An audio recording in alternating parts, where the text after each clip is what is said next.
never been to a Westminster play before, we love to spread the wealth, and so rather than one person having the main lead role, we split those roles. So you'll see that in your program there are multiple people playing a certain role. They'll be similarly attired, so hopefully you'll be able to tell that. They may not look very much alike, but that's okay. You'll be able to follow, just go with it. It's Westminster, that's how we do it. So everybody, every one of these students has learned at least how many lines? At least 40 lines of Shakespeare. I didn't have to do that when I was a student here, so I'm grateful for that. But I know many of our graduates who are here in the audience did have to do that. I know I need to make myself do that, because if the kids do it, I have to do it. Anyway, it's great to see you all. Let's give it up. Let's give up a big round of applause to the class of 2025.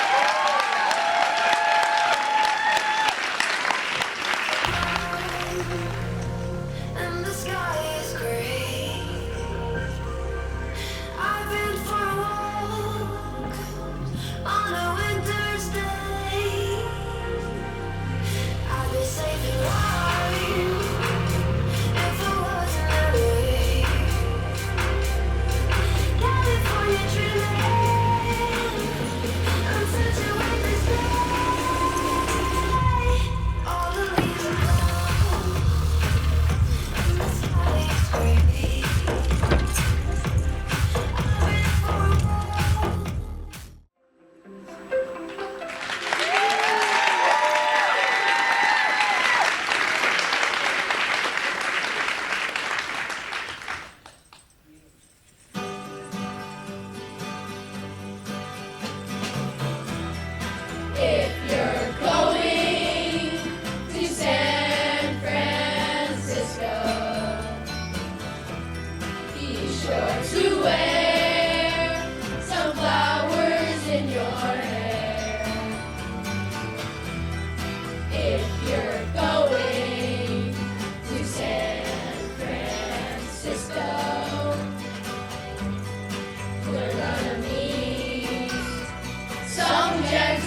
learn in this letter that Don Pedro of Los Angeles comes this night to San Francisco. He is very near. He was not 3 leagues off when I left him. I find here that Don Pedro hath bestowed much honor on Claudio, the young officer from Claremont. Much deserved on his part. He had borne himself in battle like a lion. He has an uncle here in San Francisco. We'll be very much glad of it. I pray you, is Signor Machismo returned from the wars, or no? I know none of that name, lady. My cousin meets Signor Benedict of Pasadena. I pray you, how many hath he killed? For indeed, I promise to eat all of his killing. Faith, niece, you tax Senor Benedict too much, but he'll get even with you. I doubt it not. He is a good soldier, lady. You must not, sir, mistake my niece, for there's a kind of merry war betwixt Senor Benedict and her. They never meet, but there's a skirmish of wit between them. Alas, in our last conflict, 4 of his 5 wits went haunting off, and now his whole gentleman governed with one. Who's his favorite companion now? He have every month a new sworn brother, who wears his faith but is the fashion of his hat. Never changes from next block. But I pray you, is there no young square not gonna make a voyage with him to the devil? He is most in the company of the right noble Claudio. Oh Lord, he'll hang upon him like disease. God help the noble Claudio. If he caught the Benedict, it'll cost him £1,000 and he'd be cured. Don Pedro approaches. Good Signor Leonato, you are come to meet your trouble. Never came trouble to my house in the likeness of your grace. Ah, I think this is your daughter. Her mother hath many times told me so. Are you in town, sir? That you asked her? I wonder you're still talking, Signor Benedict. Nobody marks you. My dear Lady Disdain, are you yet living? Is it possible this stand should die while she has such food to feed it as Signor Benedict? But it is certain I am loved of all the ladies, only you excepted. And I wish I had not a hard heart, for truly I love none. A dear happiness, woman. I thank God I'm up in humor. I ready for my dog bark like a crow, and man swear he loves me. God keep your ladyship always in that mind. You always know the jade's trick. I know you of old. Signor Claudio and Signor Benedict, my dear friend Leonato have invited us all to stay here for at least a month. Let me bid you welcome, my lord. Being reconciled to the prince your brother, you are owed all duty. I am not of many words, but I thank you. Please it in your grace, lead on.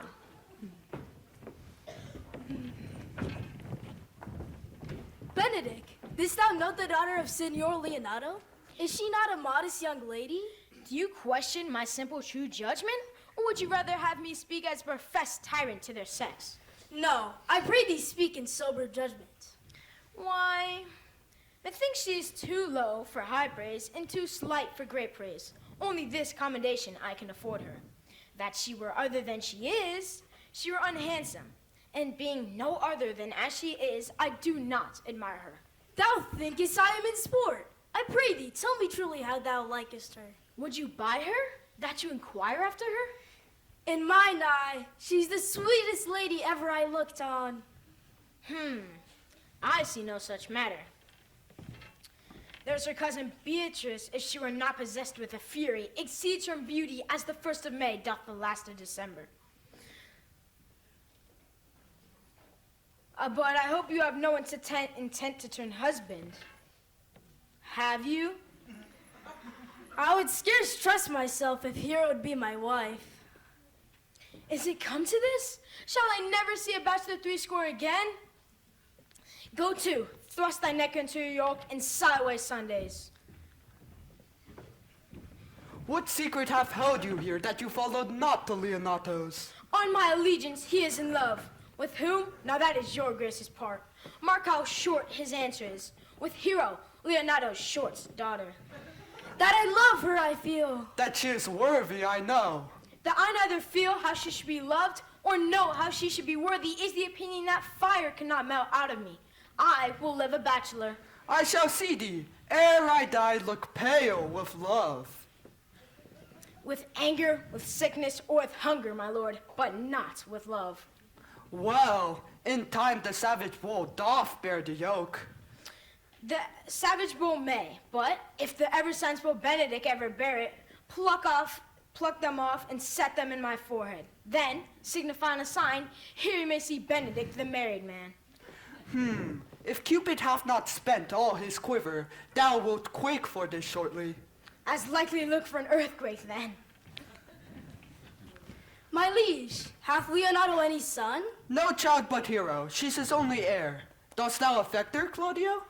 My lord, when we were headed for war, I looked upon her with a soldier's eye. That liked, but had a rougher task at hand. But now I am returned, come thronging soft and delicate desires, all prompting me how fair young Hero is. If thou dost love fair Hero, I will speak with her, and with her father, and thou shalt have her. How sweetly you do minister to love. I know we shall have reveling tonight. Assume thy part in some disguise, and tell fair Hero that I am Claudio. To her sweetheart I'll unclasp my own. Then to her father will I break the news.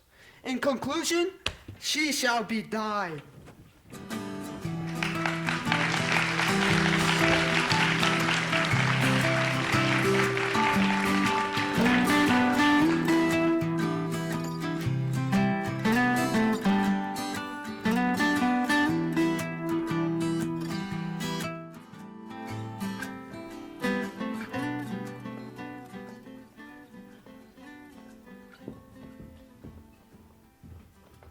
Greetings, brother. I bring you strange news. The prince and Count Claudio, walking in mine orchard, were overheard from a man of mine. The prince discovered to Count Claudio that he loved my niece, your daughter, and meant to acknowledge it this night. And if he found her accordant, he meant to instantly speak with you of it. I will acquaint my daughter with all, that she may be prepared for an answer.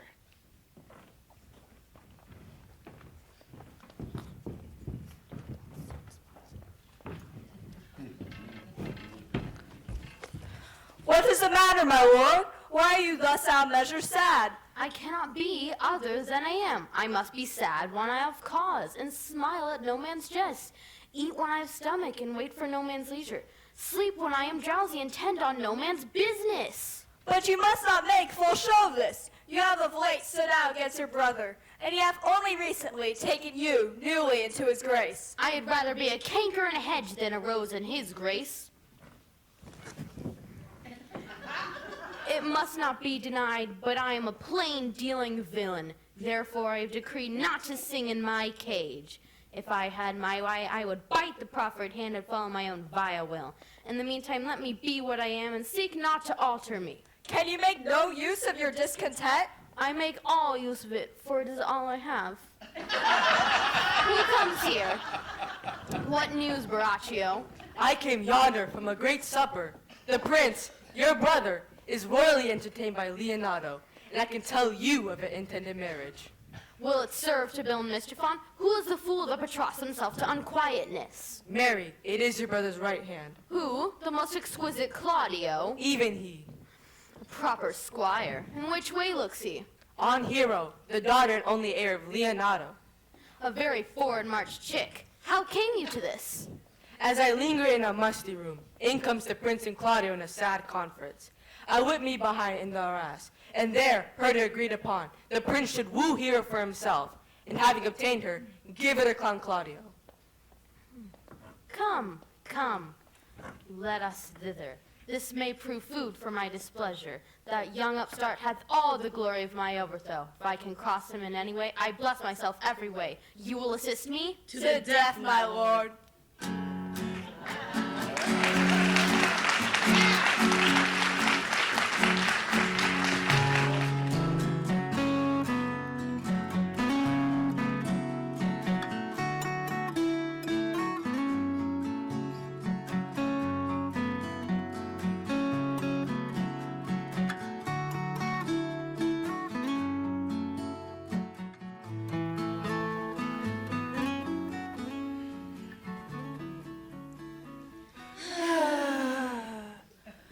Sigh no more, ladies. Sigh no more. No receivers ever. 1 foot in sea and 1 on shore. To one thing constant never. Then sigh not so, but let them go, and be ye wife and bonny, converting all your sounds of woe into hey, nonny, nonny.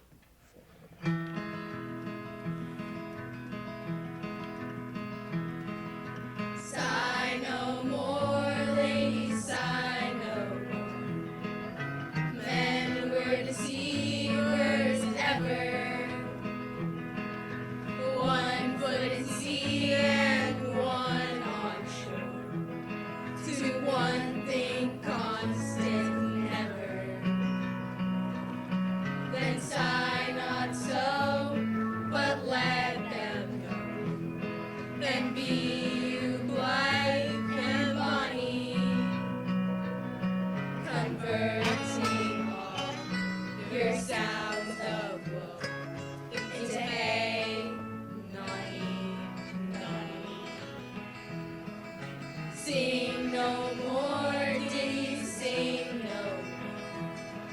of dunk so dull and heavy.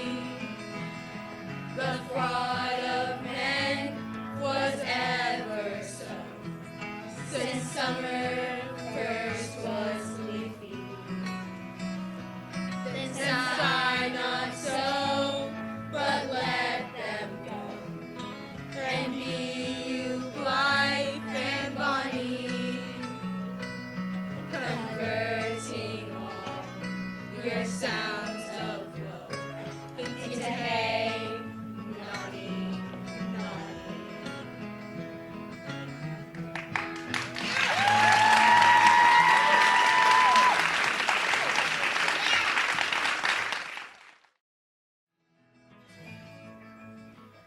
Was not Don John at supper? I saw him not. How tightly that gentleman always looks. I never can see him, but I'm heartburned an hour after. He is of a very melancholy disposition. He were a good man that were made just in the midway between him and Benedict. With a good leg and good looks, uncle, and money enough in his purse. Such a man wouldn't any woman in the world, if he got her goodwill. By my troth, niece, thou wilt never get thee a husband if thou be so shrewd of tongue. God send me no husband, for which blessing upon my knees every morning and evening.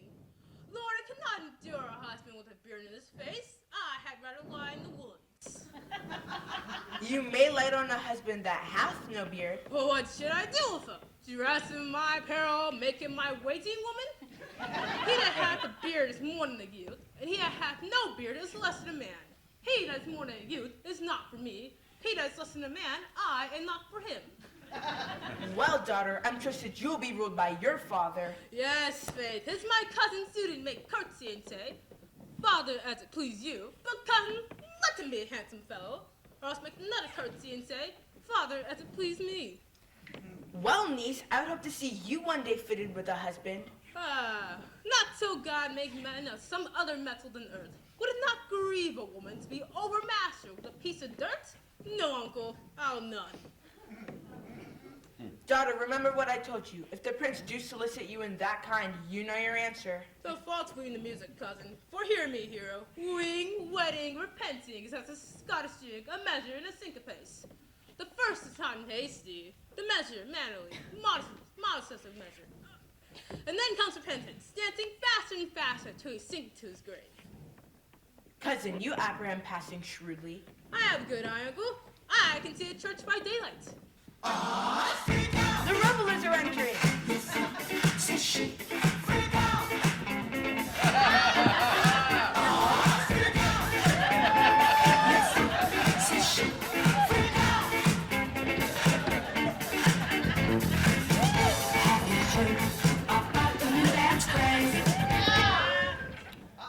Lady, will you walk about with your friend?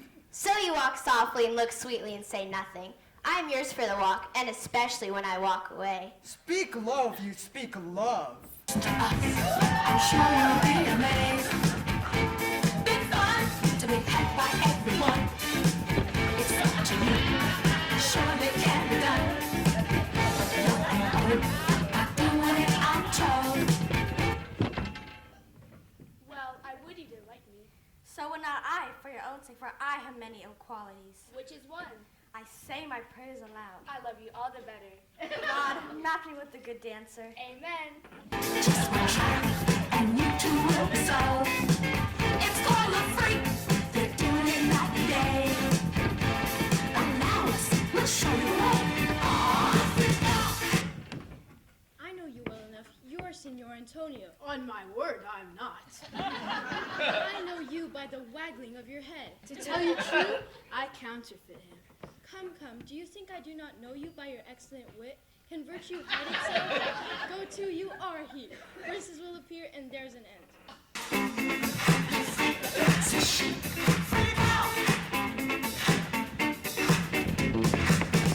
All that pressure got you down. Has your head spinning all around. Will you not tell me who you are? No, not now. Nor you tell me who spoke of me as you described, that I was disdainful, and that I had my good wits out of the 100 merry tales? Well, this is Senor Benedict that said so. he? I'm sure know him well enough. Did he never make you laugh? I pray you, what is he? Why, he's the Prince's jester, a very dull fool. His only gift is in devising impossible slanders. When I meet the gentleman, I'll tell him you say so. Deal. He'll make a comparison or two on me, which not laughed at will strike him to melancholy. Feel the river, check line. Come on along and have a real good time. There's a stopping for a boy. Now we're free. Oh, what a joy. Just come on down to the fifth floor. Sure, my brother is amorous towards Hero, and has withdrawn with her father to speak with him about it, but one remains. And that is Claudio. I know him by his bearing. Are not you, Signor Benedict? You know me well. I am he. Signor, my brother is enamored towards Hero. I pray you dissuade him from her. She is no equal for his birth. How know you he loves her? I heard him swear his affection. So did I too, and he swore he would marry her this very night. Come, let us to the banquet. Thus it's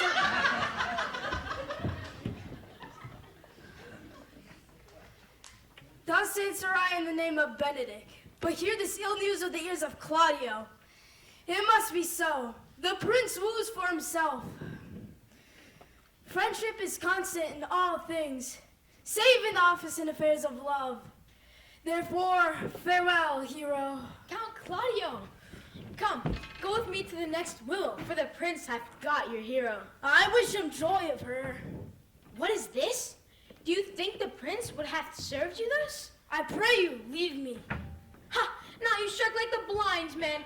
'Twas not I who stole your meat, but you'll beat the messenger. If you'll not go, I'll leave you. Alas, poor hurt fool. But that my lady Beatrice must know me and not know me. The prince is fool. Huh. It may be I undergo that title because I am married, but it is the bitter disposition of Beatrice that so gives me out. Well, I'll be revenged as I may. Now, Signor, where's the Count? Did you see him? Troth, my lord, I found him here as melancholy as a lodge in a warren. I told him, and I think I told him true, that your grace had got the good will of this young lady. I but teach the bird to sing and will restore her to her owner. Well now, the lady Beatrice have a quarrel with you. The gentleman that danced with her told her she was much wronged by you. Oh, she misused me past the endurance of a block. She told me, not thinking I'd been myself, that I was the prince's jester. She speaks poniards and every word stabs. I would not marry her, though she were endowed with all that Adam spied. Come, talk not of her. Look, here she comes. Will your grace command me any service to the world's end? I will go on any slight errand. I will fetch a toothpick from the furthest inch of Asia, rather than hold a three-word conference with this harpy. You have no employment for me? Oh God, sir, here's a dish I love not. I cannot endure my lady tongue. Come, lady, come. You have lost the heart of Signor Benedict. Yes, indeed, my lord. Once before he wanted of me with false dice. Therefore your grace may well say that I have lost it. You have put him down, lady. You have put him down. Why, how now, Count? Wherefore are you sad? Not sad, my lord. How then, sick? Neither, my lord. The Count is neither sad, nor sick, nor merry, nor well, but as civil as a lime, and something of that jealous complexion. Hear now, Claudio. I've wooed in thy name, and the fair hero's won. I've spoken with her father, and his goodwill obtained. Name the day of the marriage, and God give thee joy. Count, take of me my daughter, and with her my fortune. Speak, Count, 'tis your cue. Silence is the most perfect herald of joy. I were but a little happy, if I could say how much. Lady, as you are mine, I'm yours. Speak, cousin, or if you cannot, stop his mouth with a kiss.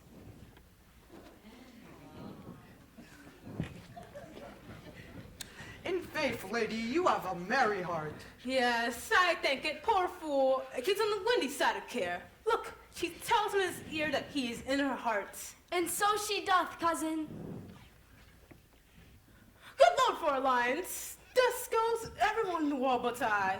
I may sit in the corner and cry hi-ho for a husband. Lady Beatrice, I will get you one. No, my lord. Have you one of...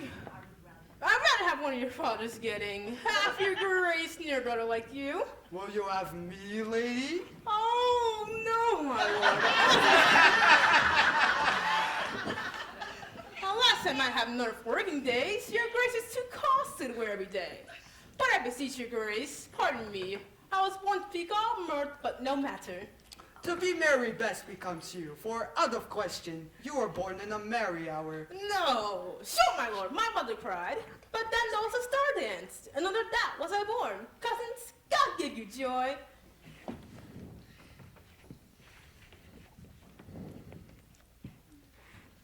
By my troth, a pleasant-spirited lady.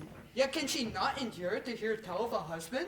Oh, by no means. She mocks all her wooers out of suit. She were an excellent wife for Benedict. If they were but a week married, they would talk themselves mad. Count Claudio, when mean you to go to church? Tomorrow, my lord. Time goes on crutches till love have all its rights.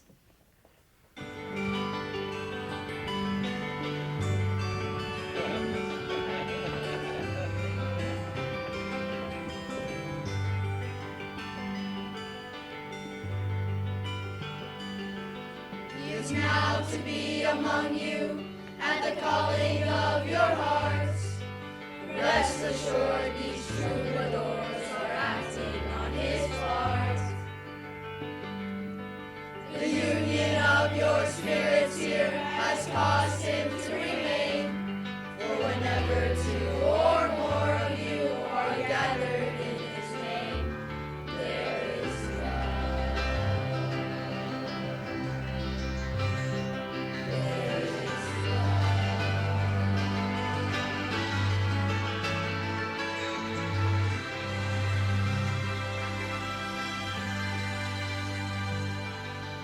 A man shall leave his mother, and a woman leave her home. They shall travel on to where the two shall be as one.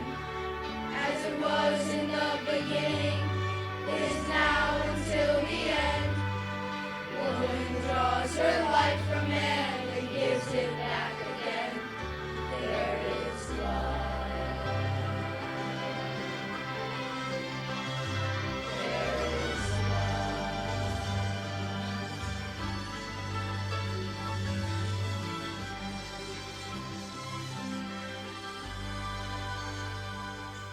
Well, then what's to be the reason for becoming man and wife? Is it love that brings you here, or love that brings you life? For if loving is the answer, then who's the giving for? Do you believe in something that you've never seen before? There is love.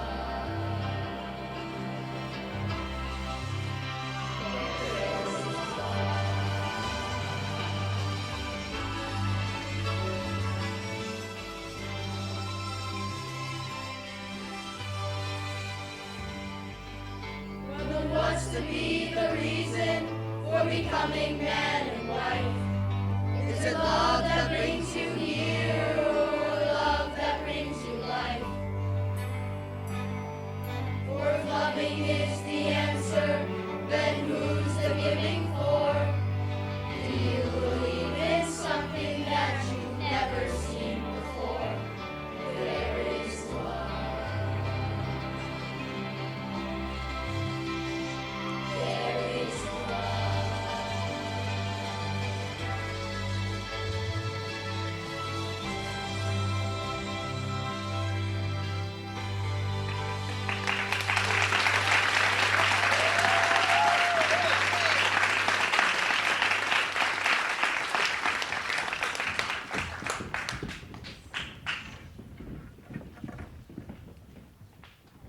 Oh, Claudio, the rites must wait till Monday, my dear boy, which is only a 7th night. Come, the time shall not go dully by us. I, in the interim, will undertake one of Hercules' labors, which is to bring Signor Benedict and Lady Beatrice into affection with one another. I would have it a match, and I doubt not to fashion it, if you three will minister such assistance as I shall require. I am for you, my lord. And I, my lord. I will do any modest office, my lord, to help my cousin to a good husband. If we can do this, Cupid's glory shall be ours.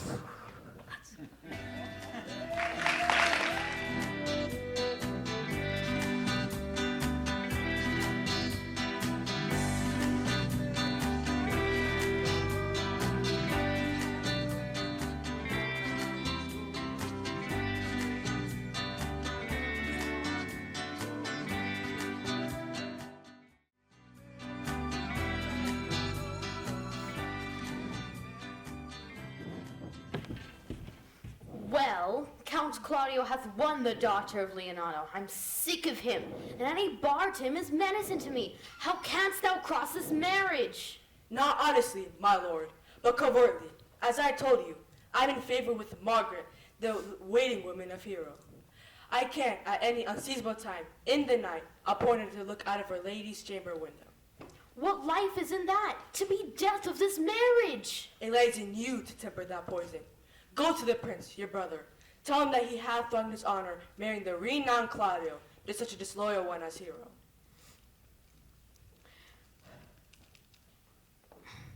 What proof shall I make of that? Proof enough to misuse the prince, vex Claudio, undo Hero, and kill Leonardo. Look you for more? Only to despite them I will endeavor anything. Go then, tell Don Pedro and Count Claudio that thou not be fooled by Hero's seeming virtue. Offer them proof of her perfidy this very night, which is to see me at her lady's chamber window. Grow this to what adverse issue it can, I will put it in practice. Be cunning in the work of this, and thy fee is 1,000 ducats. Be you constant in that accusation, and my cunning shall not shame me.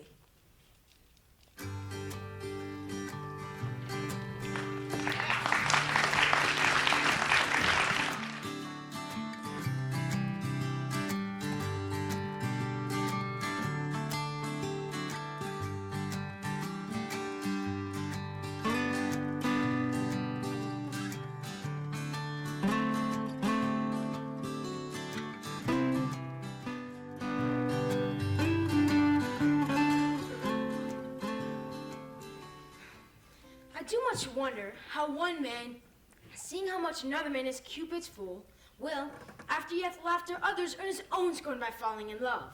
And such a man is Claudio. Is it possible I may be so converted as to see with fond eyes? I think not. Love shall never make such a fool of me. One woman is fair, my heart stir not. Another wise, I am unmoved. Another virtuous, yet still I am well. But till all graces be in one woman shall not come in my grace.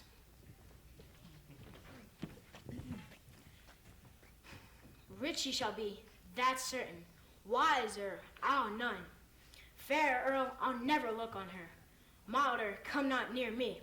Noble, virtuous, of good discourse, an excellent musician. And her hair shall be of what color, please God? Here comes the prince and monsieur love. I will hide me in the arbor.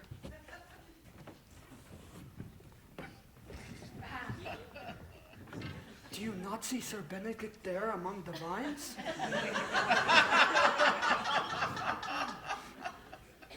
Aye, my lord.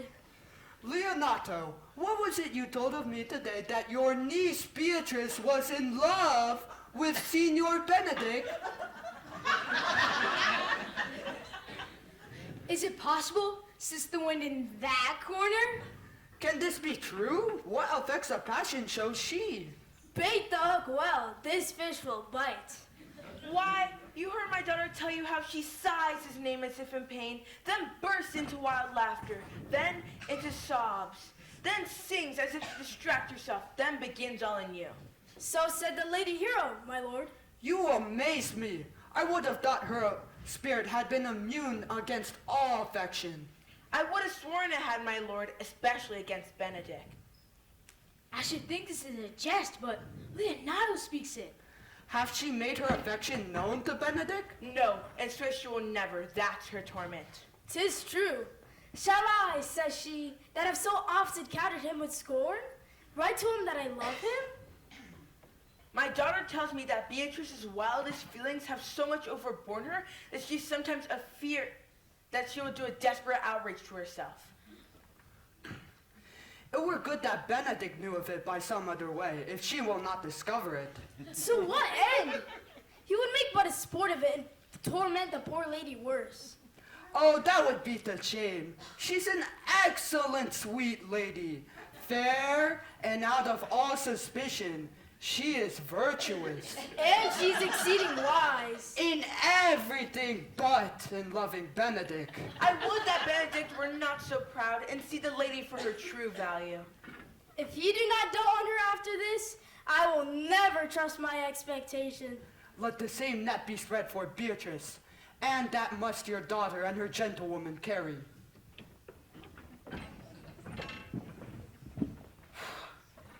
Wow, such love must be requited. They say she would rather die than show any sign of affection to me, and I wouldn't want any harm to come to the lady. I did never think to marry, but I must not seem too proud. They say the lady is fair and virtuous. 'Tis so, and wise, but for loving me. I will prove them wrong, for I will be horribly in love with her.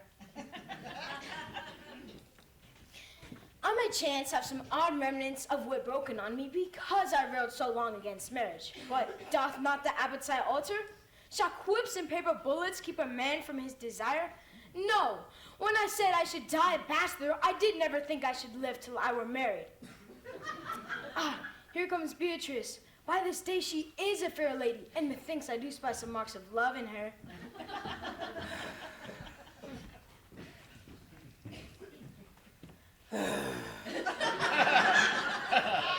Against my will, I am sent to bid you come to dinner. Fair Beatrice, I thank you for your pains. Are you ill, my lord? I took no pains. If it had been painful, I would not have come.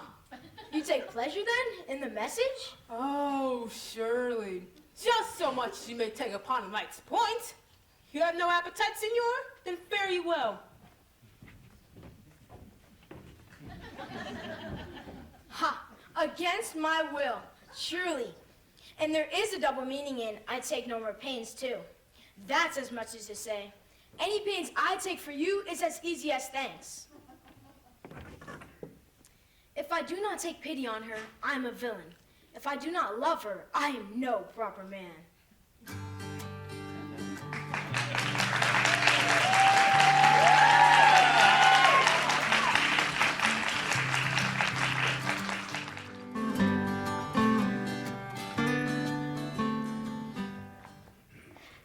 Good Margaret, run thee to the parlor. There shalt thou find my cousin Beatrice. Whisper to her that Ursula and I walk in the orchard, and our whole discourse is all of her. Say that thou overheard us on a subject she would be wise to hear. Bid her steal into the bower, where honeysuckles ripen in the sun. There can she hide, to listen to our purpose. This is thy office, be gone, and do it well. I'll make her come. I warrant you presently. Now, Ursula, when Beatrice doth come, as we do trace this alley up and down, our talk must be only of Benedict. When I do name him, let it be thy part to praise him more than ever man did merit. My talk to thee must be how Benedict is sick in love with Beatrice.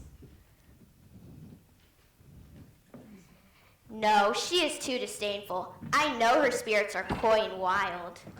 But are you sure Benedict loves Beatrice so entirely? So says the prince and my new betrothed lord. And did they bid you tell her of it, madame?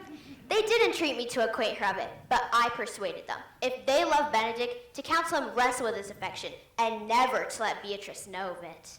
Why did you so? Doth not the gentleman deserve the lady? Oh, he's a god of love. But nature never framed a woman's heart of prouder stuff than that of Beatrice. Disdain and scorn ride sparkling in her eyes, misprizing what they look on. She cannot love, she is so self-endeared. Sure, I think so, and therefore it were not good if she knew his love, lest she make sport of it. Why, you speak truth. I never yet saw man How wise, young, noble, how rarely featured. But she would spell him backward. She turns every man the wrong side out. Such carping is not commendable. But who dare tell her so? Therefore, let Benedict waste away in sighs. It were a better death than die from mockery. Yet tell her of it. Hear what she will say. No, rather, I will go to Benedict and counsel him to fight against his passion. Oh, do not do your cousin such a wrong. She cannot be so much as to refuse so rare a gentleman as Signor Benedict. He is the best man in all of California, always excepting my dear Claudio. I pray you, be not angry with me, madame. Speaking my fancy, Signor Benedict, for shape, bearing, speech, and valor, shines brightly throughout the land. Indeed, he hath an excellent good name. His excellence did earn it. On another matter, when are you to be married, madame? Why, happy day tomorrow. Come, go in. I'll show you some dresses, and have thy counsel which is best to furnish me to the altar. She's hooked, I warrant you, madame. We have caught her. If it proves so, then loving goes by haps. Some Cupid kills with arrows, some with traps.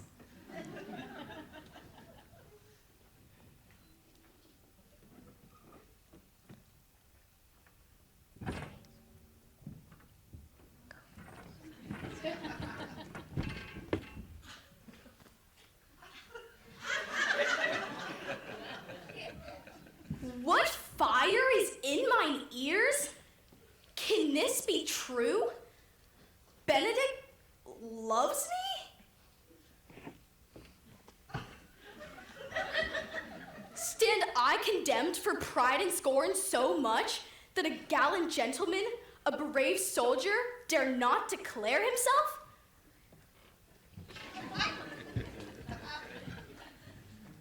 Contempt farewell, maiden pride adieu, and Benedict, love on.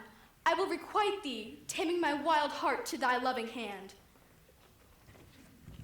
If thou dost love, my kindness shall incite thee to bind our loves up in a holy band.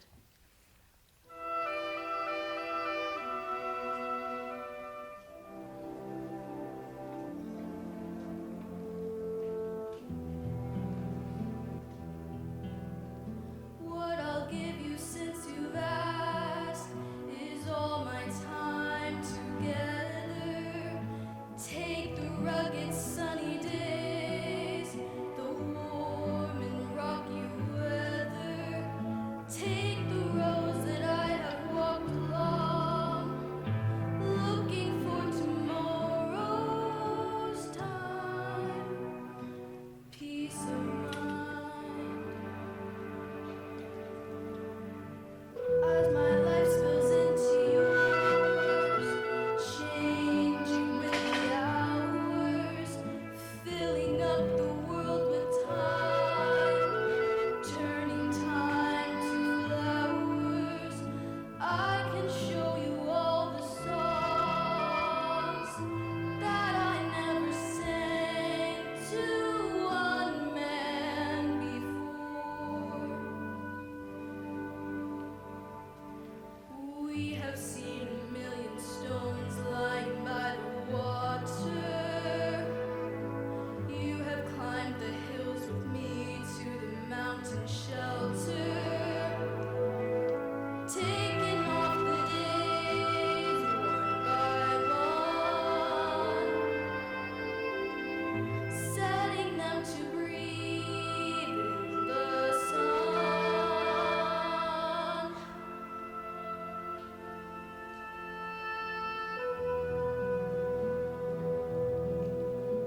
Take the lilies and the lace from the days of childhood, all the willow winding paths leading up and outward.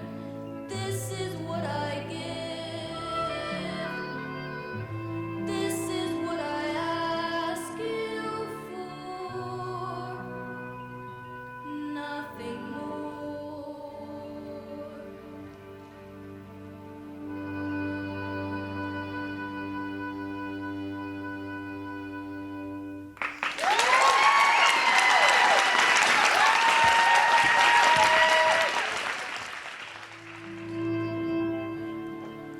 I do but state your marriage be consummate.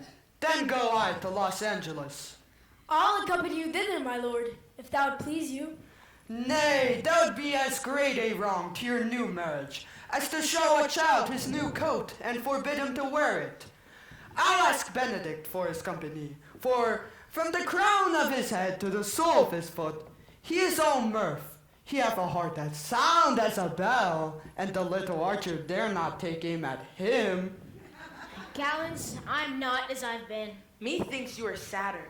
I think he's in love. Impossible. There's no true drop of blood in him to be truly touched with love. If he be sad, he wants money.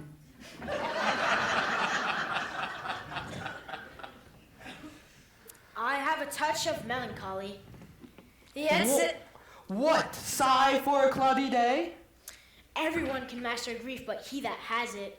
yet say I, he's in love. There's no appearance of fancy in him. If he be not in love with some woman, there's no believing old signs. Why, he gazes into the looking glass and brushes his hair each morning. What should that bode? He douses himself with patchouli oil. Can you smell him out by that? Well, the ladies like it. That's as much as to say, the sweet youth's in love. And the greatest note of it is his melancholy. Aye, his jesting spirit is now crept into a guitar string. To conclude, he is in love. This holds no charm for me. Dear Senor, come, walk aside with me, for I have some wise words to speak with you, which these hobby horses must not hear. For my life to speak with him about Beatrice. 'Tis even so. Hero and Margaret have by now played their parts with Beatrice, and perhaps the two wildcats will no longer scratch each other when they meet. My lord and brother and Count Claudio, I would speak with you. What's the matter? Means your lordship to be married tomorrow. You know he does. I know not that when he knows what I know. If there be any impediment, I pray you discover it. You may think I love you not. Let that appear hereafter, and judge me truer by what I will now manifest. As to my brother, I think he holds you ill, and in dearness of your heart hath helped to arrange your marriage. Surely suit ill spent in labor ill bestowed. Why? What's the matter? I came hither to tell you the lady is untrustworthy. Who? Hero? Even she. Your hero. Leonato's hero. Every man's hero. Disloyal? The word is too good to paint out her wickedness. Come with me tonight, and you shall see a man at her chamber window, even the night before her wedding day. If you love her then, tomorrow wed her. But it would better suit your honor to change your mind. Can this be so? I will not think it. Come with, you will follow me tonight, and you shall see proof of them. And when you've seen more and heard more, proceed accordingly. If I see anything tonight why I should not marry Hero, tomorrow in the church, there will I shame her. And as I wooed for thee to obtain her, I'll join with thee to disgrace her. I will disparage her no farther till you are my witnesses. Bear it coldly but till midnight, and let the issue show itself. Oh, day untowardly turned. Oh, mischief strangely thwarted. Oh, plague right well prevented, so you will say when you have seen the sequel.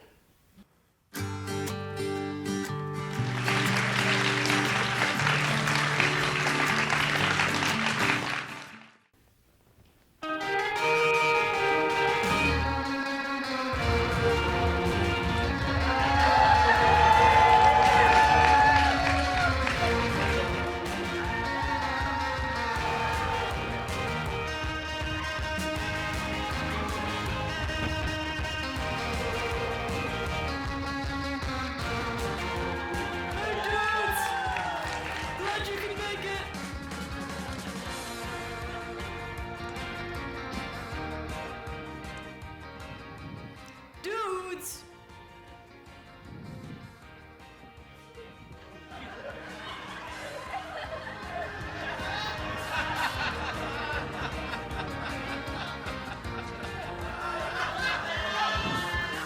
Are you like good men and true?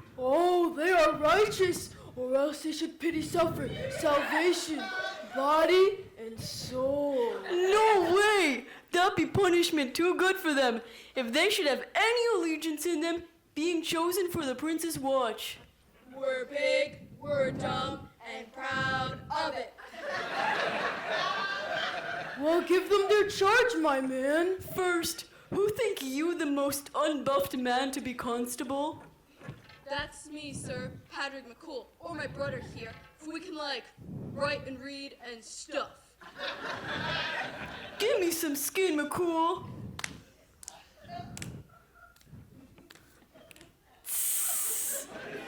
God has blessed you. To be a cool dude is the gift of fortune.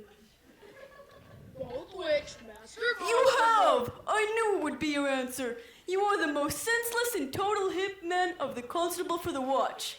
Therefore, bear you the lantern. The lantern. The lantern. Now you shall comprehend all vagrant men. You are to bid any man stand in the prince's name. How if you will not? Then let him go and thank the big kahuna. You're rid of a loser. If he will not stand when he is bidden, he is none of the prince's loyal dudes. True, but you are to meddle with none but the prince's main men. You shall also make no racket in the streets. We'll be sleeping, not talking. We know it's copacetic. You speak like a solid watchman. Next, you are to check out the bodegas and bid those that are drunk hit their pads, man. How if they will not? Then let them alone till they are sober. If they don't suss the better answer, they are not the men you took them for. I dig you, man. If you meet a con, you may suspect him to be no righteous dude, and the less you meddle with them, the cooler for you. If he tries to break us out, shall we not grab him by the threads? By your office you may, but remember, they that touch pitch will be defiled. The most peaceable way for you, if you do take a thief, is to let him show you what he is and steal out of your company. Next, if you hear a child freaking out at night, call to a nurse or get her bidded to chill. How if the nurse be asleep and do not hear us? Why then book it in peace and let the rugrat wake her with crying. That's it now, over and out. Remember, you're the man. If you meet the prince himself, you may stay him. No way, dudes! I think I cannot. A cool Benjamin says you may. By Our Lady of Malibu, I think it be so. Right on! Well, moon doggies, time to split. If there be any matter of weight, give me a buzz. We get it, man. We'll chill out on the church bench chill too, head to our pads, and crash. One word more, honest dudes and true. I pray you watch about Signor Leonardo's crib. For the wedding being there tomorrow, there will be a big hubbub there tonight. I beseech you, be vigitanto. Check you later.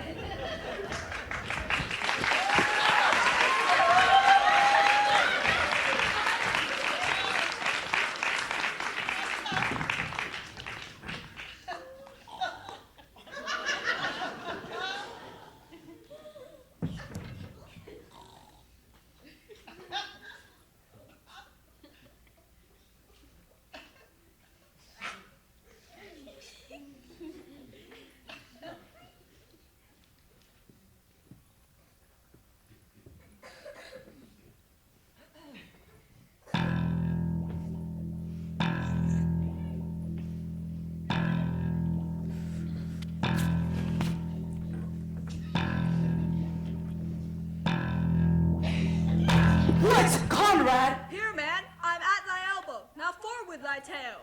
Stand thee close, for I will, like a true drunkard, utter all to thee. Some jivey treason I warrant. I will overhear them. Know that I earn of Don John 1,000 ducats. Is it possible that any villainy should be so dear? When rich villains need a poor ones may charge the price they will. Know that I have tonight wooed Margaret, the ladies here are gentlewomen. Margaret leans out of her mistress' mantle and bids me 1,000 times good night, like we spend sweet time together.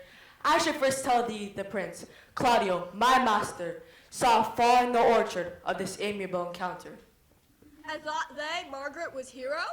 2 of them did, the prince and Claudio.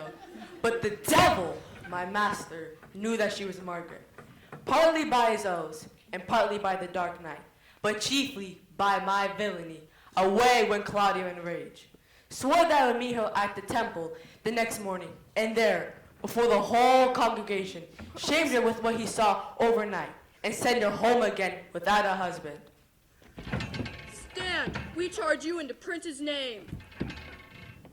We have here recovered the most dangerous piece of luxury known in the country. Masters! Masters! Fasten your pie hole. We obey you to go with us.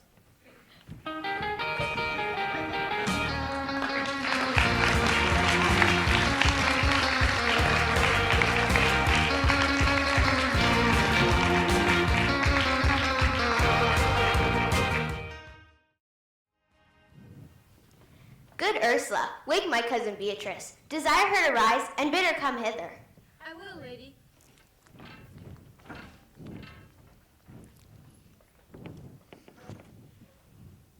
Troth, I think your other gown were better. No, prithee, good Meg, I'll wear this. By my troth, it's not so good, and I warrant your cousin will say so. My cousin's a fool, and thou art another. I'll wear none but this. Ask my lady Beatrice, here she comes. Good morrow, cuz. 'Tis almost 5 o'clock, cousin. 'Tis time you were ready. By my troth, I am exceeding ill. Get you some distilled Cardus Benedictus, and lay it to your heart. It is the only thing for a qualm. Benedictus? Why Benedictus? You have some moral in this, Benedictus. Moral? No, by my troth, I have no moral meaning. You may think perchance that I think that you are in love.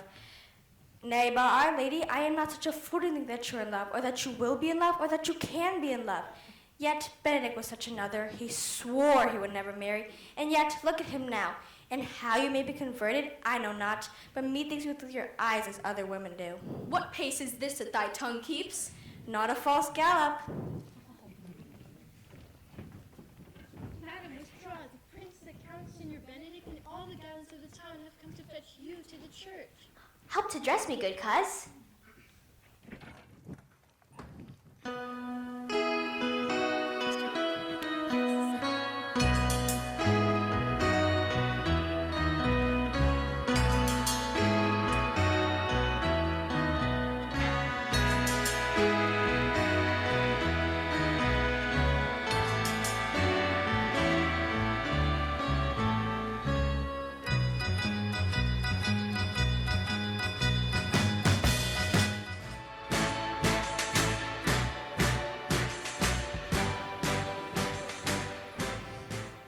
What would you with me, honest neighbors? I would have some confab with you that discerns you nearly. What is it, my friends?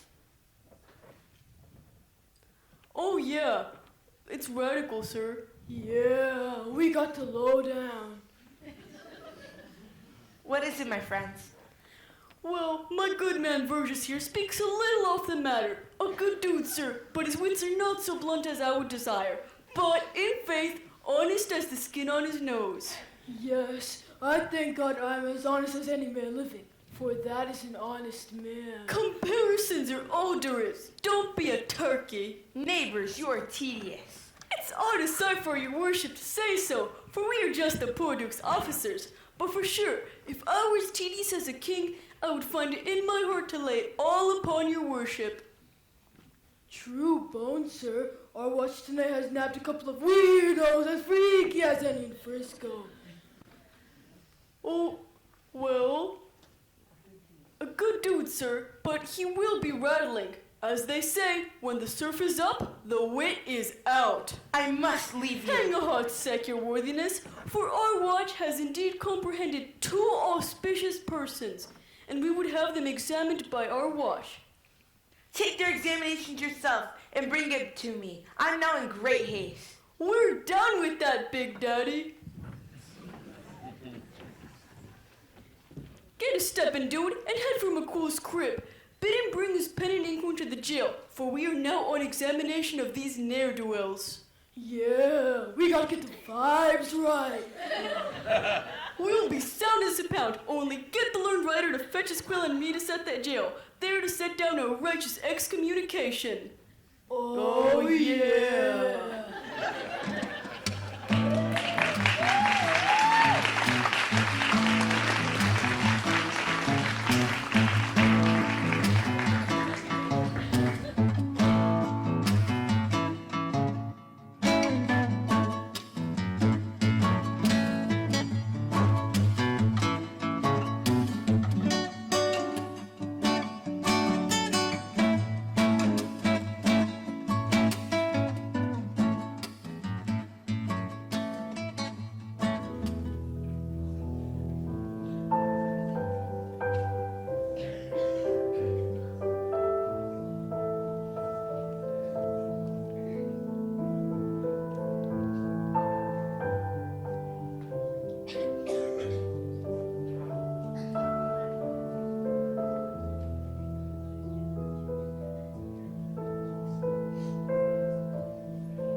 Come, Reverend Minister, be brief, only to the plain form of the marriage service, and you will recount your particular duties afterwards.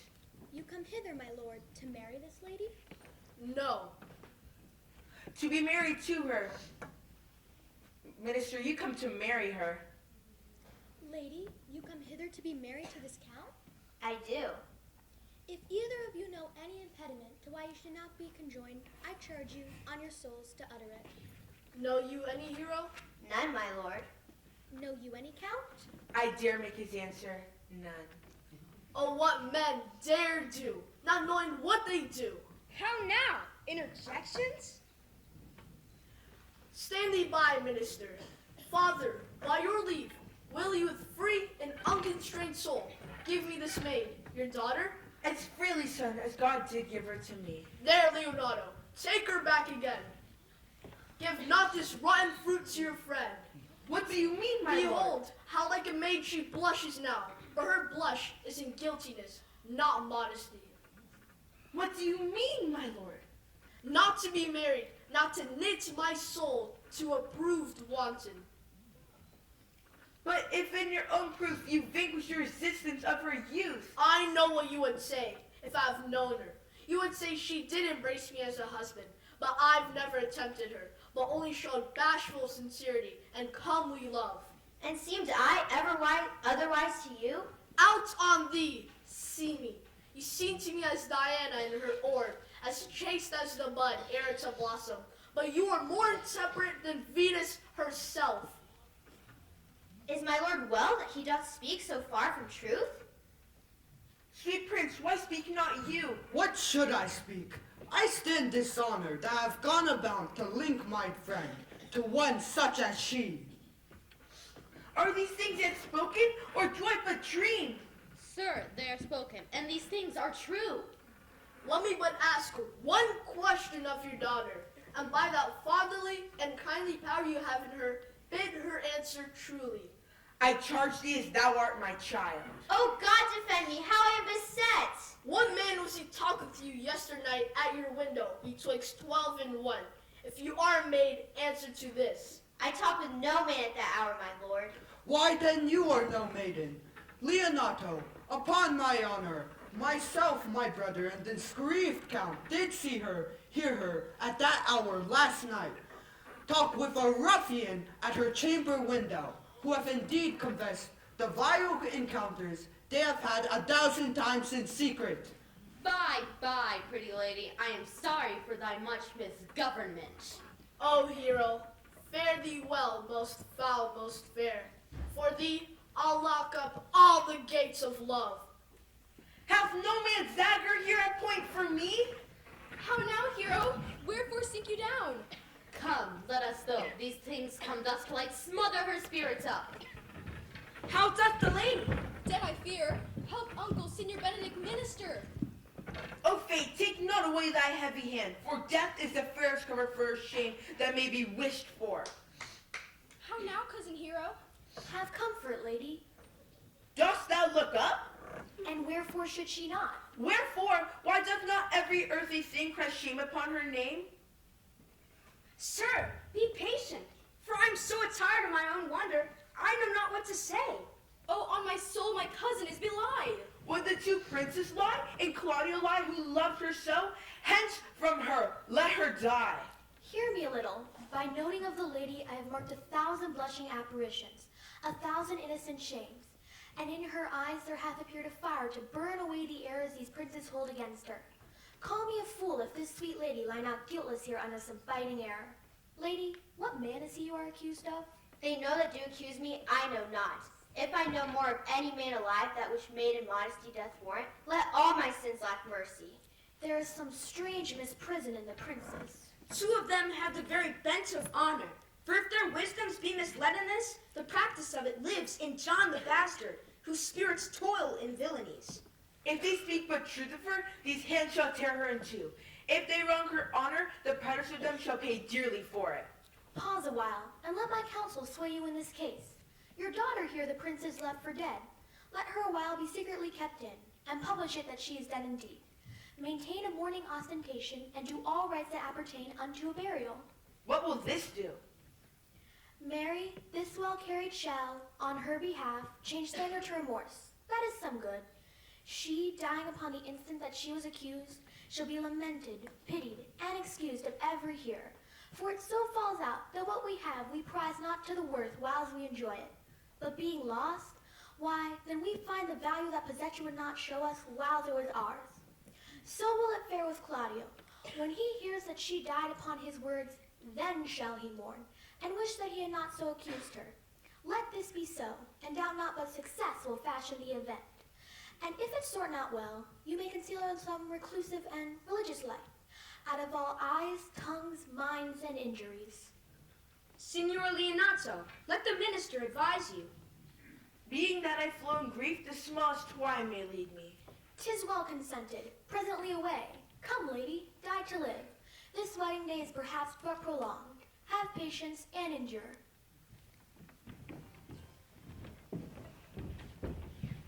Beatrice, hadst thou wept all this while? Yes, and I will weep a while longer. Surely I will not desire that. For I do believe your fair cousin was wronged in all of this. Oh, how much the man might deserve of me that would right her. Is there any way to show such friendship? A very clear way. But no such friend. I do love nothing in the world so well as thee. Is not that strange? It were as possible for me to say I love nothing so well as you. Yet believe me not. Yet I lie not. I confess nothing, nor I deny nothing. Oh, I'm sorry for my cousin. By my sword, Beatrice, thou lovest me. Do not swear and eat it. I will swear by it that you love me, and I will make him eat my sword that says I love you not. Will you not eat your word? With no sauce that can be devised to it, for I protest I love thee. I love you with so much of my heart that none is left to protest. Come, bid me do anything for thee. Kill Claudio. Not for the wide world. You kill me to deny it. Farewell. Tarry, sweet Beatrice.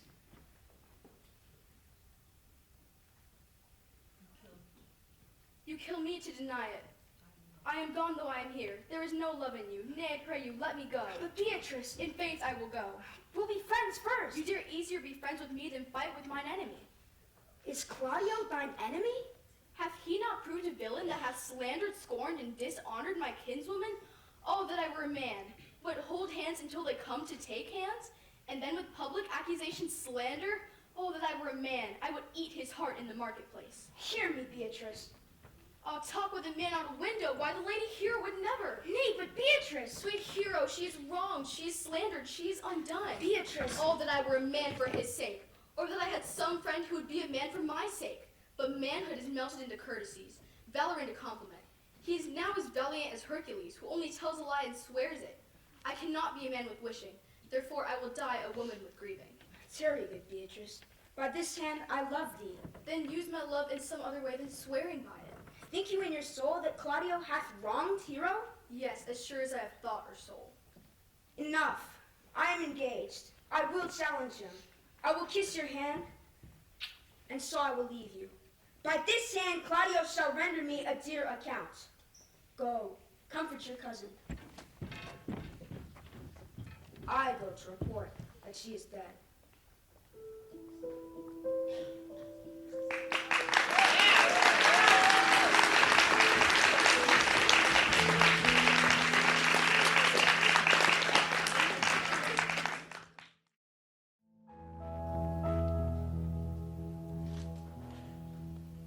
Is our whole assembly appeared?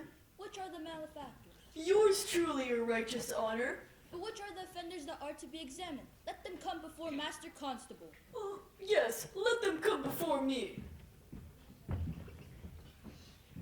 What is your name, Dorcas? Borraccio. And yours, Dingbat? I am a gentleman, sir, and my name is Conrad. Write down Master Gentleman Conrad. Masters, do you serve God? Yes, sir, we hope. Write down that they hope they serve God.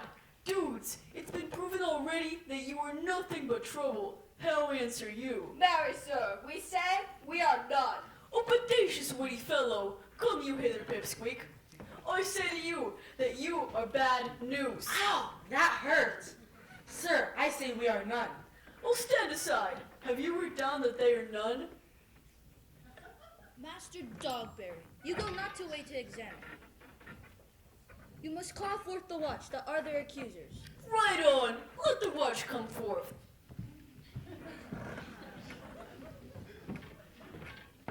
Watchman, I charge you, in the prince's name, recuse these men. This man said, sir, that Don John, the prince's brother, was a villain. Why, this is flat perjury to call the prince's brother villain. Master Constable. Chill out, fellow. I do not like thy look. What else did you hear him say? That he had received 1,000 ducats of Don John for accusing Lady Hero on the down low. Why, this is flat perjury as ever was committed. What else, fellow? And Count Claudio did mean, because of his words, to displace Hero in front of the whole assembly and not marry her. Oh, villain! You're gonna be thrown into everlasting redemption for this. What else? This is all. And this is more, masters, than you can deny. Prince John is this morning secretly stolen away.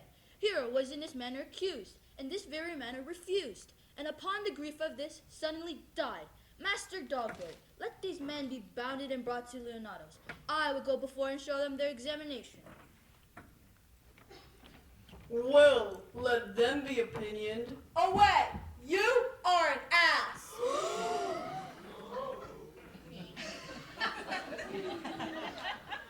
Do you not suspect my place?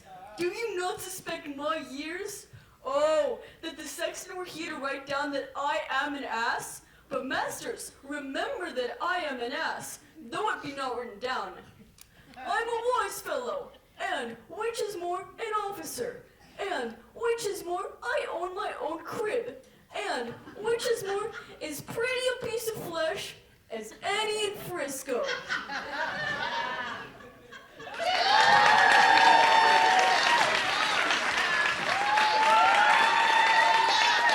And one that knows the law. Bring them away.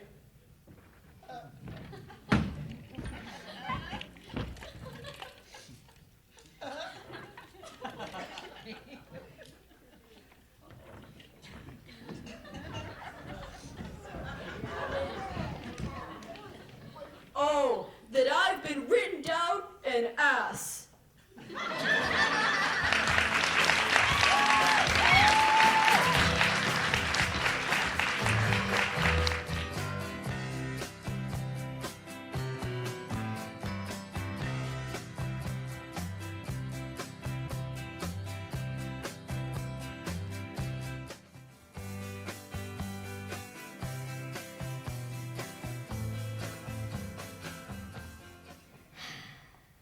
If you go on thus, you will kill yourself. It is not wisdom to second grief against yourself. I pray thee cease thy counsel. nor let no comforter delight mine ear, but such a one whose wrongs do suit with mine. Bring me a father who so loved his child, whose joy of her was overwhelmed like mine, and bid him speak of patience. But there is no such man. But for brother, men can counsel and speak comfort, only to that grief which they themselves feel not. Yet bend not all harm upon yourself, but make those that do offend you suffer too. There thou speakest reason. I will do so. My soul doth tell me that Hero is belied, and that shall Claudio know. So shall the prince and all of those that thus dishonor her. Here come the prince and Count Claudio in haste. Hear you, my lord. We have some haste, Leonardo. Excuse us. Some haste, my lord. Oh, fare you well. Nay, do not quarrel with us, good old man. If he could right himself with quarreling, some would lie low. Who wrongs him? Thou doth wrong me, Claudio, thou dissembler, thou. Nay, never lay thy hand upon thy weapon, I fear thee not. Mary, beshrew my hand, if it should give your age such cause of fear. No, Claudio, that thou hast so wronged mine innocent child and me, that I am forced to challenge thee. I say thou hast belied my child. Thy slander has gone through her heart, and she lies buried with her ancestors in a tomb framed by thy villainy. My villainy? Thine, Claudio, and I'll prove it against your weapon, if you dare. Away! I will not have to do with you. Canst thou so dismiss me? Thou hast killed my child. If thou killest me, boy, thou shalt kill the man. He shall kill two of us, both men indeed. God knows I love my niece, and she is dead, slain to death by villains. Gentlemen both, my heart is sorry for your daughter's death. But on my honor, she was charged with nothing but what was true and very full of proof. My lord! I will not hear you. No? Come, brother, away. I will be heard.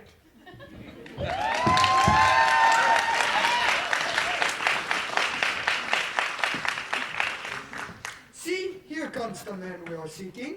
Now, senor, what news? Good day, my lord. I came to seek you both.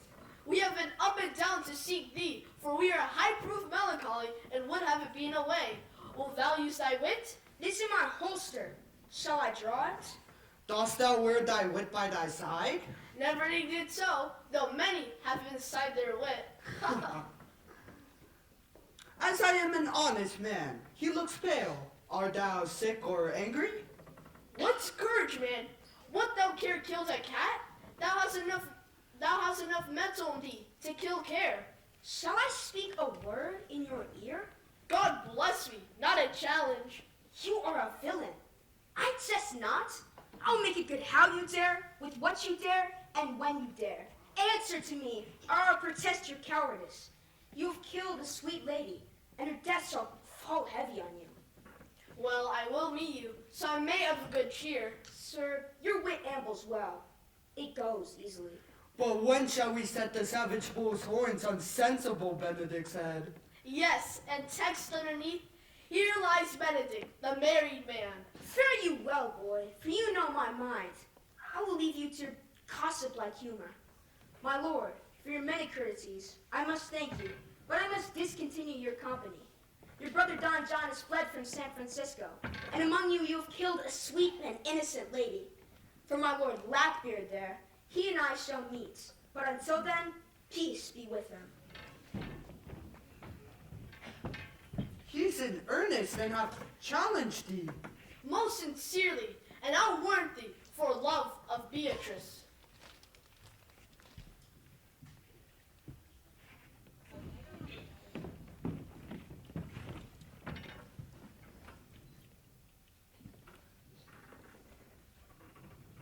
How now, two of my brother's men bound? Officers, what offense have these men done? Sweet prince, only hear me, and let the law do as it will. What your wisdoms could never discover, of these shallow fools have brought to light. How this man overheard me confessing to this man how Don John, your brother, incensed me to slander the lady Hero. and how you were brought into the orchard, and saw me court Margaret in hero's garments, and how you married her, how you disgraced her when you should have married her. But did my brother set thee onto this? Yes, and paid me richly for the practices of it. He is composed and framed of treachery. Sweet hero, now thy image doth appear in the rare semblance that I loved it first. And guess what? This bozo did call me an ass. I beseech you, let it be remembered in his punishment.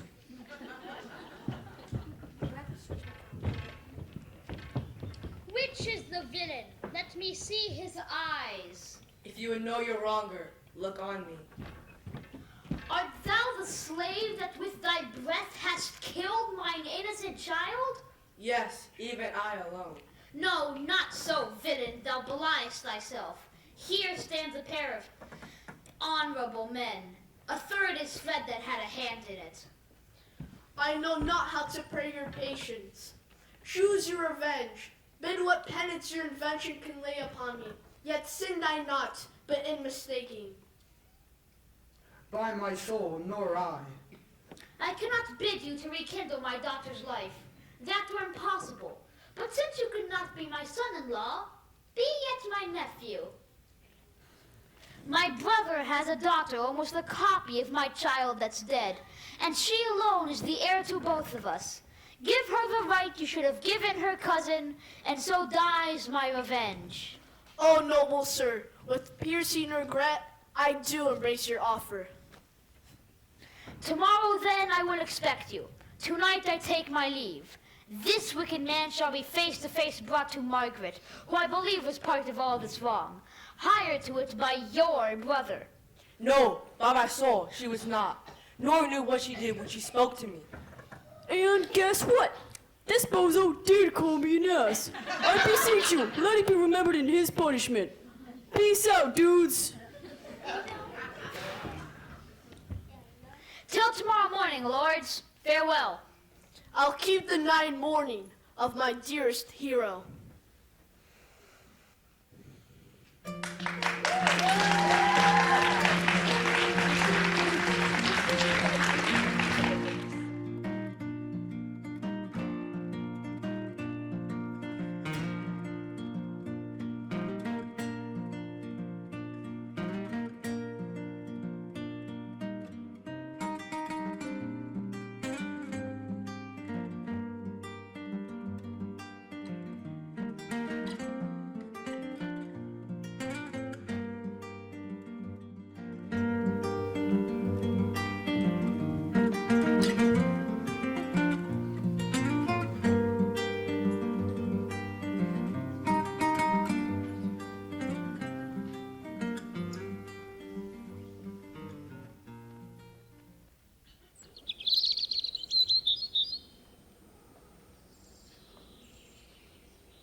Pray thee, sweet Mistress Margaret, deserve well at my hands for helping me to the speech of Beatrice.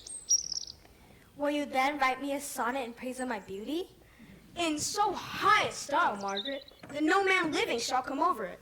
For in most comely truth, thou deservest it.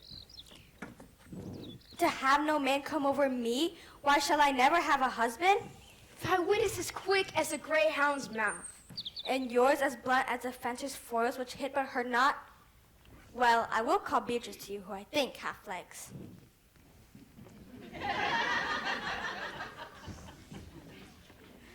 Oh, Beatrice! Who knows how long I've loved you? You know I love you still. Will I wait a lonely lifetime? If you want me to, I will.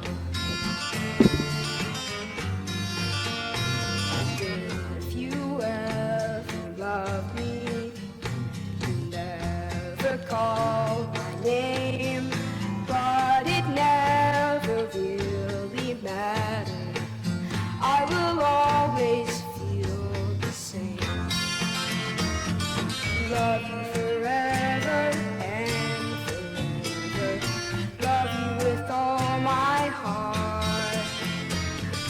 Love you whenever we're together. Love you when we're apart. And when at last I find you, this song will fill the air.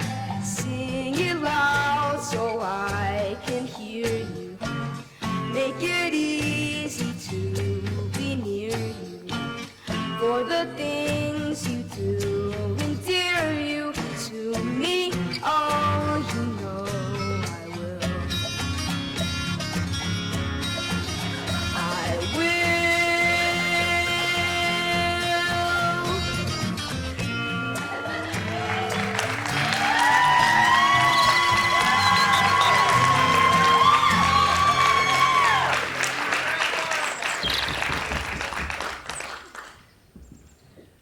Beatrice, wouldst thou come when I called thee? Yes, Signor, and depart when you bid me. Oh, stay but till then. Then is spoken. Fare you well. Yet ere I go, let me go with what I came for, which is knowing what hath passed between you and Claudio. Only foul words, and thereupon I will kiss thee. Foul words is but foul breath. Therefore I will depart unkissed. Thou hast frightened the word out of his right sense. But I must tell thee plainly, Claudio undergoes my challenge. I pray thee now, which of my bad parts did thou first fall in love with me? For them all together, which maintain so politic a state of evil, that they will not admit any good parts to intermingle with them. But for which of my good parts did you first suffer love from me? Suffer love, a good epithet. I do suffer love indeed, for I love thee against my own will. In spite of your heart, I think. Alas, poor heart. If you spite it for my sake, I will spite it for yours. For I will not love that which my friend hates. Thou and I are too wise to woo peaceably. Now tell me, how doth your cousin? Very ill. And how do you? Very ill too. My Beatrice, love me and mend. Madam, you must come to your uncle. It is proved that my lady here hath been falsely accused, the prince and Claudio mightily abused, and Don John, the author of all, is fled and gone. Will you come? Will you go hear this news, Signor? I will live in thy heart, die in thy lap, and be buried in thine eyes. And moreover, I will come with thee to thy uncle's.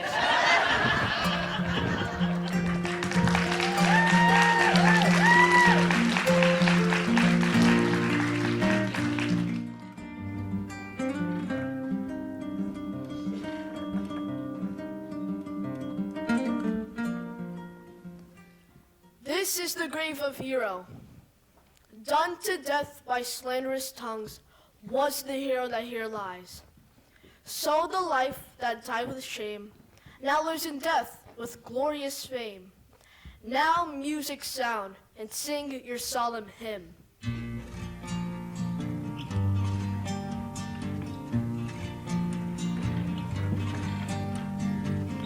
Where have all the flowers gone? Long time passing. Where have all the flowers gone? Long time ago. Parting goddess of the night, ghost that slew thy virgin night. For the witch with songs of woe, round about her tomb they go. Where have all the flowers gone? Long time passing. Where have all the young girls gone? Long time ago. Midnight assist our moan. Help us to sigh and groan.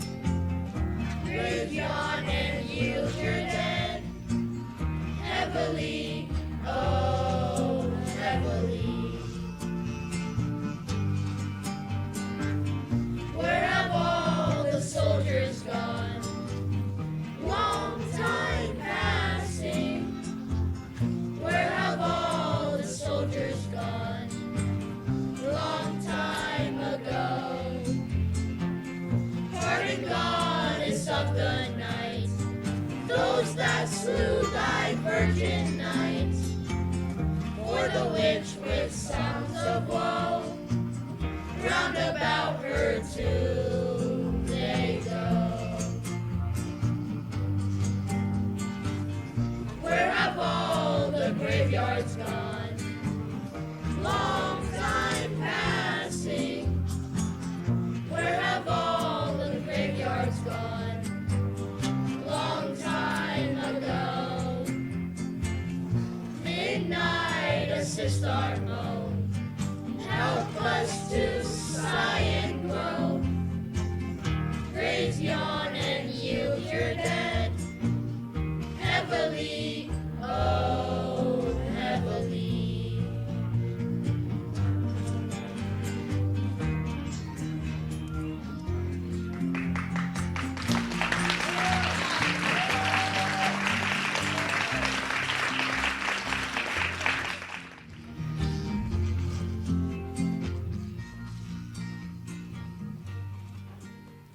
Did I not tell you she was innocent?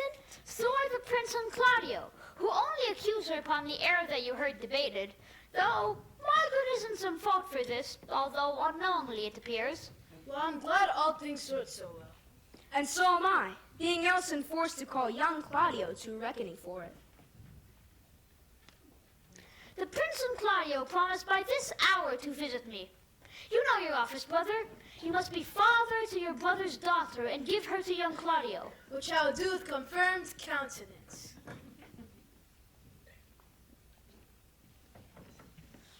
I must entreat your pains, minister, I think. To do what, Signor? To bind me or undo me. One of them. Signor Leonardo, truth it is, good signor. Your niece regards me with an eye of favor.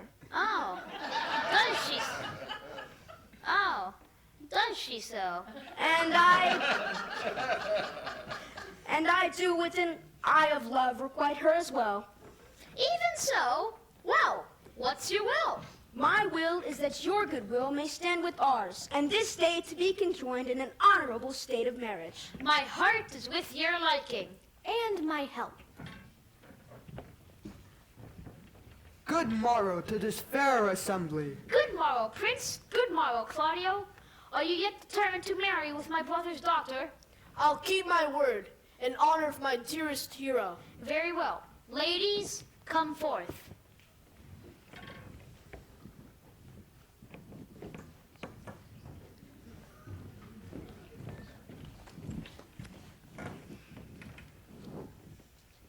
Which is the lady I must wed today? The same as she. I do give her to you. Why then she's mine. Sweet, let me see your face. Know that you shall not, before you take her hand before this reverend minister and swear to marry her. Give me your hand. Before this reverend minister, I am your husband, if you like of me.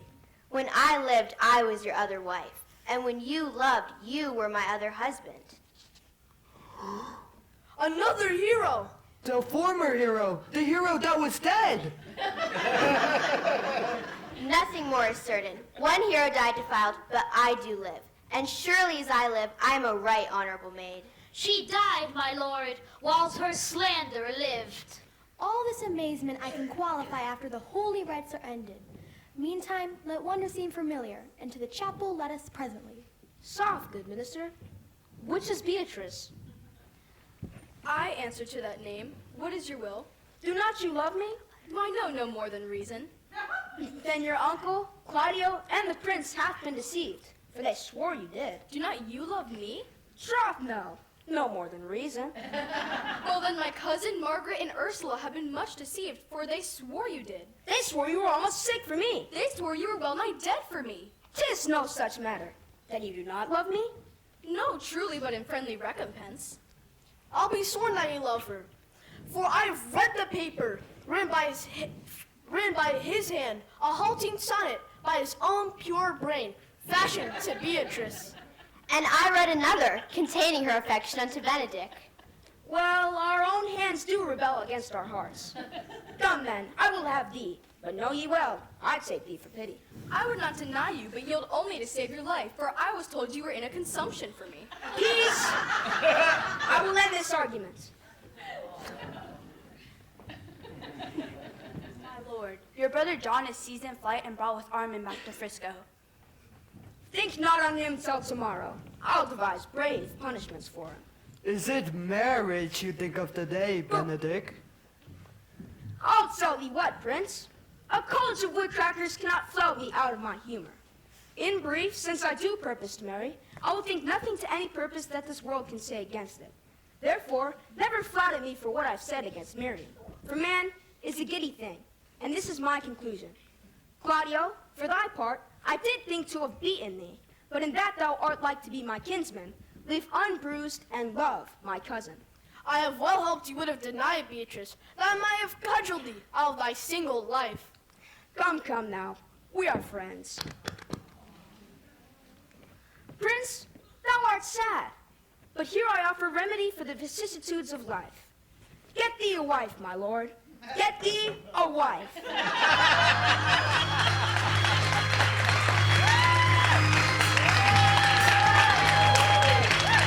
Flows and flows of angel hair, and ice cream castles in the air, and feather canyons everywhere. I've looked at clouds that way, but now they only block the sun. They rain and snow on everyone. So many things I would have done, but clouds got in my way. I've looked at clouds from both sides now, from up and down, and still somehow it's clouds' illusions I recall.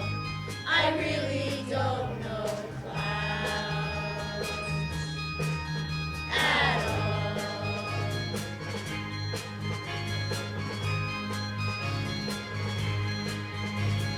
Moons and Junes and Ferris wheels, the dizzy dancing way you feel, and every fairy tale comes real. I've looked at love that way, but now it's just another show. You leave them laughing when you know, and if you care, don't let them know. Don't give yourself away. I've looked at love from both sides now, from give and take, and still somehow it's love's illusions I recall. I really don't know love at all.